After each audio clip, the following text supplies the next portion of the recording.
It's 8A Saturday, and a lot of you are going, what is going on with the scoring? It's offense versus defense. Well, we're here to clarify that. Bama with a big-time transfer. Rylan Griffen helped Alabama get to the Final Four. He says he's transferring. But the Crimson Tide might have somebody coming in that fits this system and takes his spot. We're going to talk about that as well right here on the Bama Tailgate YouTube channel. Like and subscribe. Give us a thumbs up. That's a great way of saying roll tide, and let's get this party started on 8A Saturday.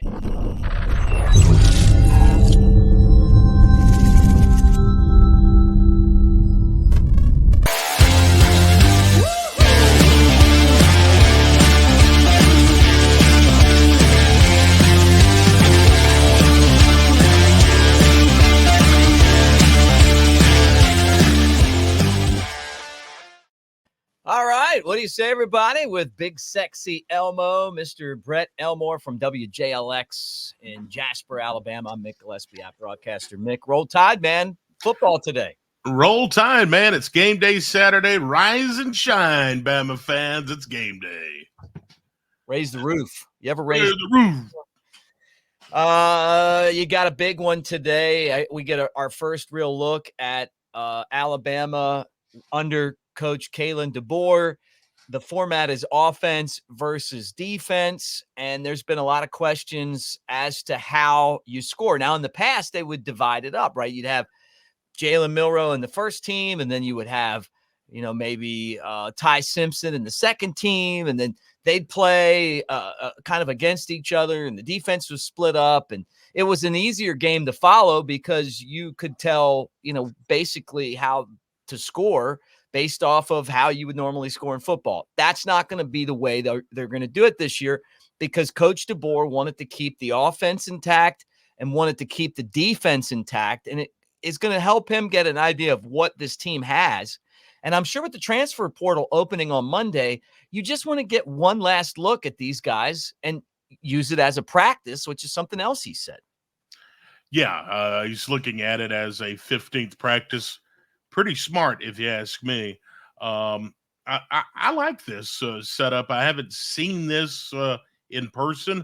It is going to allow the fans not only to get their first look at the Kalen DeBoer era, but with the way they score this thing, you're going to have to really watch and keep up, because the offense, obviously, the way they score is touchdown, field goals, extra points, but defensively, it's a totally different thing, and it's going to require you to kind of watch a little bit to see how the defense scores.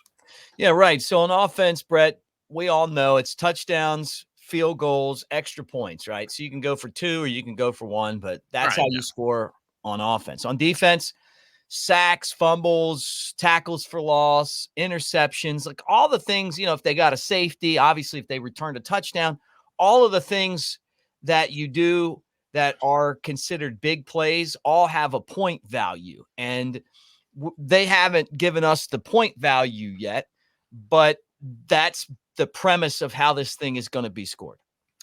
Right. So going to be interesting the way they score this thing. It'll be a battle because it's still the old traditional steak versus beans, Mick, and they're playing for that steak. Mm-hmm. Yeah, steak. I hope that these guys like it seasoned good. I'm a Moore's guy. Put some Moore's in there, which originated from Jasper, according to you. I like onion, salt, and ground, pepper, obviously on there. Garlics, garlic salt on there as well. I like it where it sits for a little bit at room temperature. Yeah. Or beans, refried beans for you. Mm-hmm. And, for me, I'm a butter bean guy. Yeah.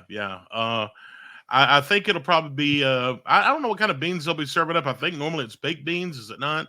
Probably is. Which baked beans are good too. Baked beans. But I would do a lot with baked beans, by the way. If you look at the cans of Bush's these days, they're like 15 different varieties. Right. And maybe they'll have different varieties of beans, but if I had my rathers, I think I'd probably rather have the steak. Yeah, right. And beans are good for your heart. Yeah, they are. They are. And kidney beans. I mean, they're good for the kidney, I heard. Yeah. So there you go. That's that's the format for I don't know. today. What's that? What don't you know? Kidney beans good for your kidneys. I don't know, No, but they're I not. heard that. They're not. But Okay. the more you eat of these, Ah, yeah. All right, let's talk some basketball. This was surprising to me. Ryland Griffen to transfer 11.4 points a game for Alabama. He was an integral part of the Tide's run to the Final Four. I think a lot of us were hoping that Alabama would keep this group together and win the national championship. Did this surprise you at all? yeah, yeah. It really did. This one surprised me. I didn't expect him to transfer, and this one surprised me. You're losing 11 points there. You're losing a key cog to the team. But look, this is the day and age we live in. They're going to transfer, but we'll also have transfers coming in.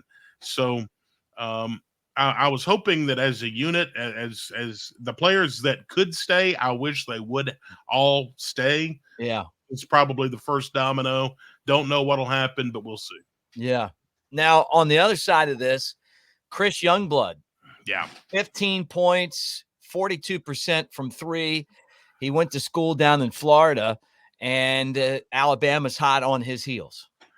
Telling you a little bit about Youngblood, 6'4", 218 pounds. He's a shooting guard. He would be a perfect fit at Alabama because guess where he's from? He's from Tuscaloosa. He was probably one of the top mid-major players in the country this past season. He was the co-AAC Player of the Year, averaging 15 points, couple of rebounds, couple of assists. But from the floor, Mick, he's shooting like 56% from the floor and a whopping 42% from behind the arc. And you know how we like to launch those trays. So he spent the first 3 years at Kennesaw State, and he when he was with the Owls before he transferred to South Florida to play for the Bulls. He played 3 seasons with the Owls. He had over 1,200 points, 398 rebounds, 137 assists, and 201 made threes in 89 games. Wow. So this is a dream come true for him to come back to Tuscaloosa as a part of the Alabama team. So you get 5 years now, I guess, right? Because of the COVID. Are we still in the COVID thing where you get that extra year? I mean, I don't know. That's a good question. I think you are. Yeah, I think you do. But you know, he is a hot prospect in the portal, and him and I think another teammate of his maybe. They visited Louisville, but I believe he's supposed to be visiting Tuscaloosa maybe this weekend. I'm not sure on the date, but Tuscaloosa News had reported that he's definitely going to come for a visit.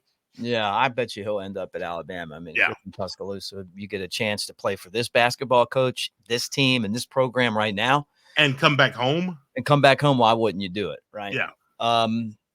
Do you think that's why Griffin's transferring? Yeah, I think so. All these, and we've talked about this on the football front. These players communicate. They all know one another. You know, a lot of them, and I believe that he may have gotten word that Youngblood's coming in, or someone else is coming in, and he says, well, maybe I should hit the portal because I may this may be my last chance to maybe do something big. I don't know. Well, but yeah, I think he may have seen the writing on the wall that we didn't know about. Yeah, maybe. Though I can't imagine they would want this to happen and him to transfer. So no. But I mean, somebody else comes in and you feel like they're going to get your playing time. Maybe you roll out because of that. But yeah. Well, let's talk about with us coming back on during the game. We're going to pop on probably maybe the fourth quarter and talk about it while things are rolling. But somewhere in there, swing back to the channel. I want to remind you guys this.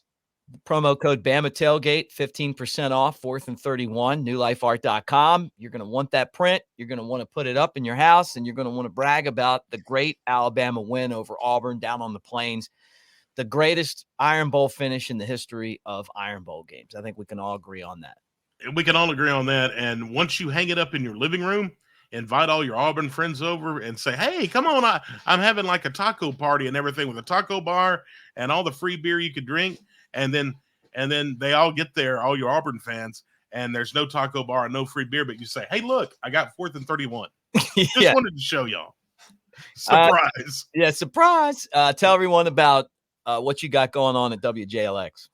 Join me Monday morning, Monday through Friday, 6 until 10, WJLX 1015 and WJLX1015.com. Your favorite streaming app, I'm on there, 6 until 10. Mick was on with me Friday. Yeah, and we had a lot of fun. Yep, roll tide, everybody, and we will talk to you guys during the game, fourth quarter. The fourth quarter program starts right here. Roll tide.